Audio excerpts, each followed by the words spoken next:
Aloha and good afternoon. It's Todd Gruppen from Kaneohe, Hawaii.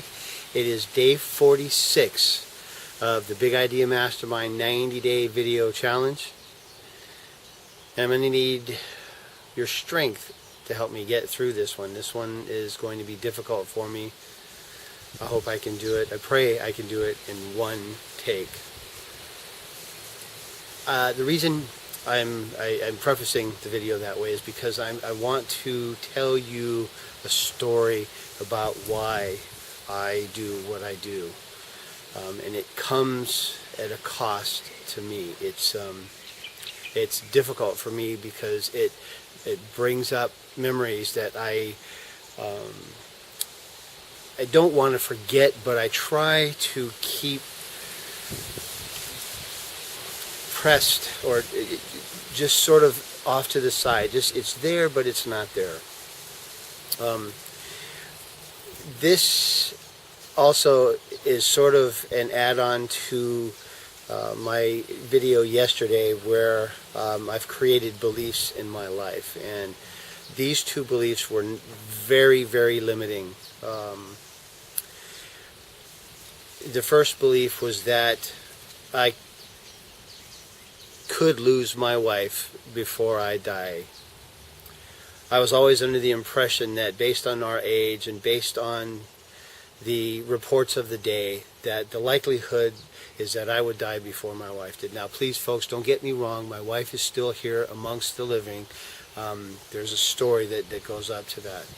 The second belief is that I am afraid of the unknown. Prior to May of 2000, I really didn't think about the unknown. It did not affect me. But one Sunday afternoon, as we were going through our weekly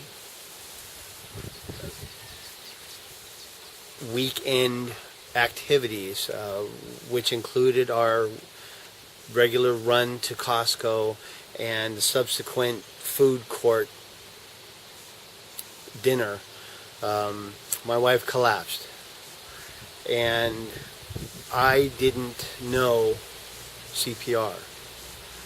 I did know enough through my mother's medical experience to know that my wife was dying in front of me and I was powerless, and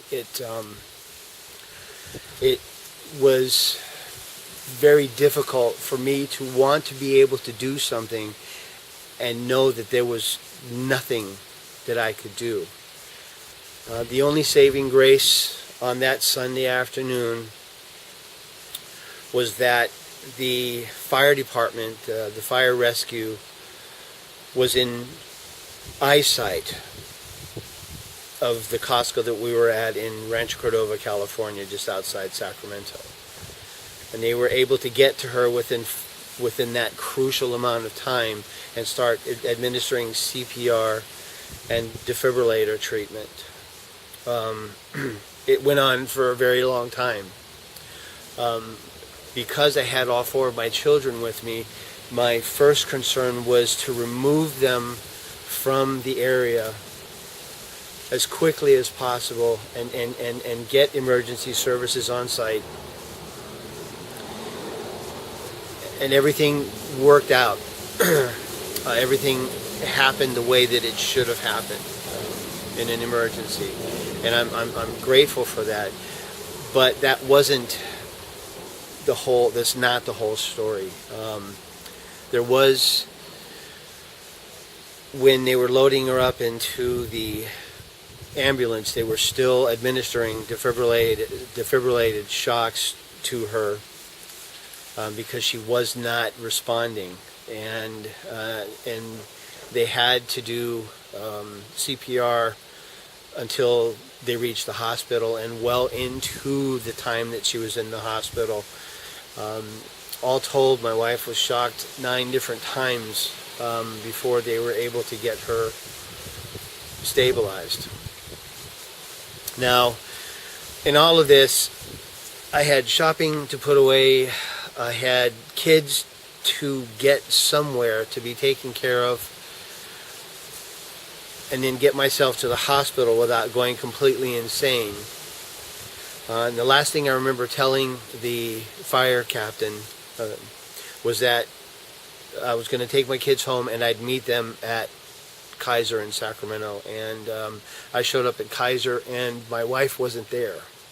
And they didn't know where she was. So through some of my trying to be as diplomatic and yet as emphatic as I possibly could, I was able to track her down to UC Medical Center, and I was able to, at some point in my in the departure from Costco to getting to Kaiser, I had called my mother and said, "Please meet me.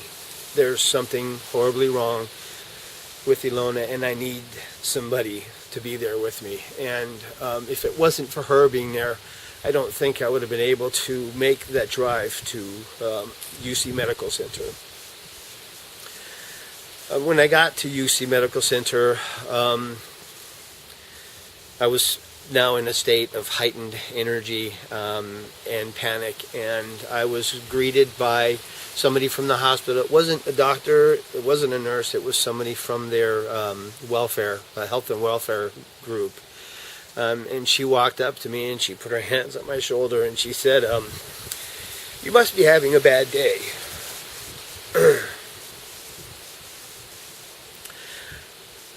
For some reason, right then I knew that my wife was alive and that she was going to make it. And I cried for a very long time. And I haven't cried since.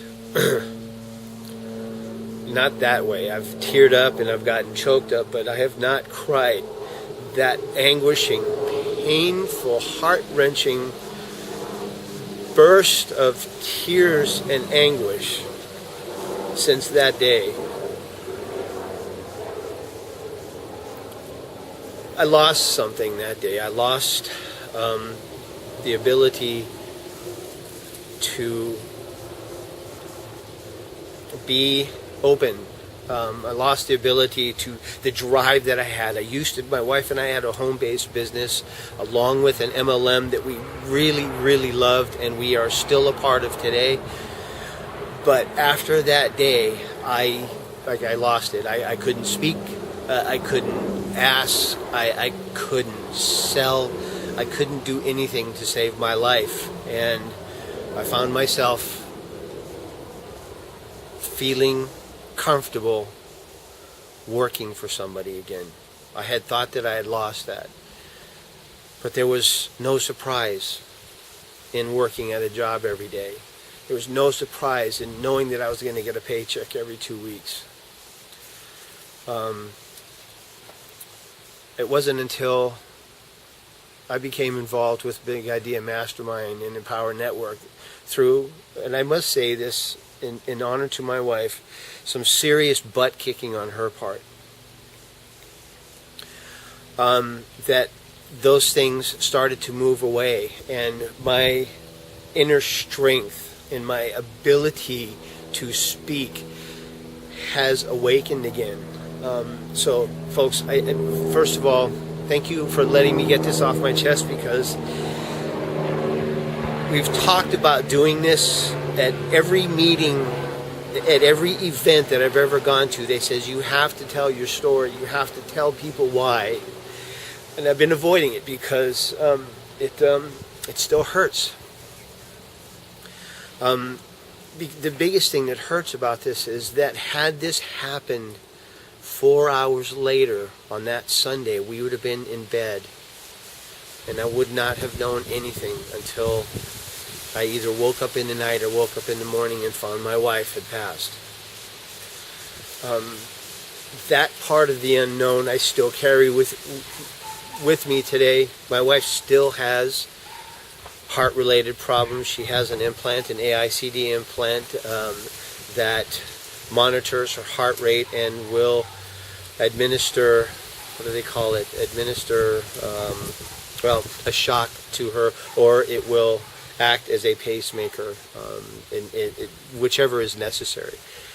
But I live with this every day. this is 13 years later, a little over 13 years later, and I still live with this. But I don't talk about it, and so it doesn't affect my life the way, and my emotions the way it does when I actually have to sit down. So I've been avoiding this for 45 videos. And after putting out that video yesterday, video 45, I had some really good time to actually search myself and draw up the strength that I know is dormant and nascent within me, and to make it able for me to share this video with you. So as always, I welcome your comments and feedback. I welcome the love that pours from each and every one of you. And I want all of you to know that I actually return all of that in full to each and every one of you. So thank you for allowing me to get this off my chest today.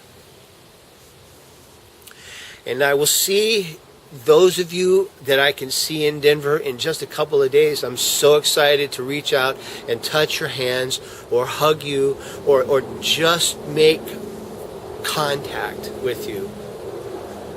Until tomorrow, this is Todd Grupin saying, Aloha, mahalo nui loa, and malama pono.